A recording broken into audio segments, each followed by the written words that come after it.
Tell us, why do you think that you're the best candidate to represent the people of Kansas? We've got a situation on the southern border that's unsustainable. We've got attacks to our Constitution. And in those two areas, I have a lot of expertise. I've been working on stopping illegal immigration for the past 20 years. I've been advising President Trump on this. I'm senior counsel to We Build the Wall, in-house counsel. And that's an organization we're actually building private wall on the border right now. So I have a lot of experience on immigration. I don't need a legislative staffer to tell me what laws need to be changed. I'm very familiar litigating those laws and building the wall. Literally, I have experience building the wall. And then when it goes to the Constitution, I was a law professor for 15 years in the Kansas City area.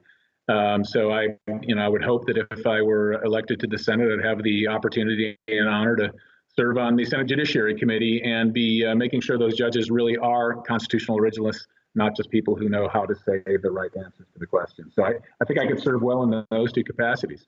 And as we go through your resume, really, the different things that you've done to really not only promote the different issues in Kansas, but also on a federal level, it's kind of strange to hear a little bit when some of your critics say that you shouldn't be running. Some members of the Republican Party have even said that maybe Secretary of State Mike Pompeo would be a better fit. So for your critics, can you explain why running for a federal Senate seat is different than running for the governor?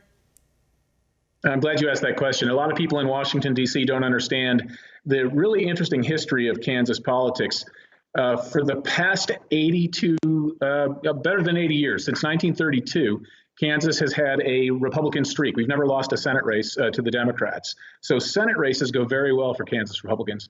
But in the governor's races, we've lost half of them for the past 54 years. It's been alternating Republican-Democrat for the past 54 years. And there are a number of reasons for that, mainly because the Democrats are very effective in Kansas in running false ads claiming that Republicans want to shut down the schools, which is what they claimed falsely against me. So as a result, the same person can do very well in one and not in the other. Let's take the latest example we have, Sam Brownback, who ran for both offices. He would win by 42% or larger margins when he was running for the U.S. Senate. But when he was running for governor the last time, it was a virtual tie. He squeaked by with just a couple of percentage points victory. So that's why people in Washington, D.C. might, not know that history and think, oh, if you have one result in a Senate race or in a governor's race, you'll have the same result in the Senate race. Not true at all.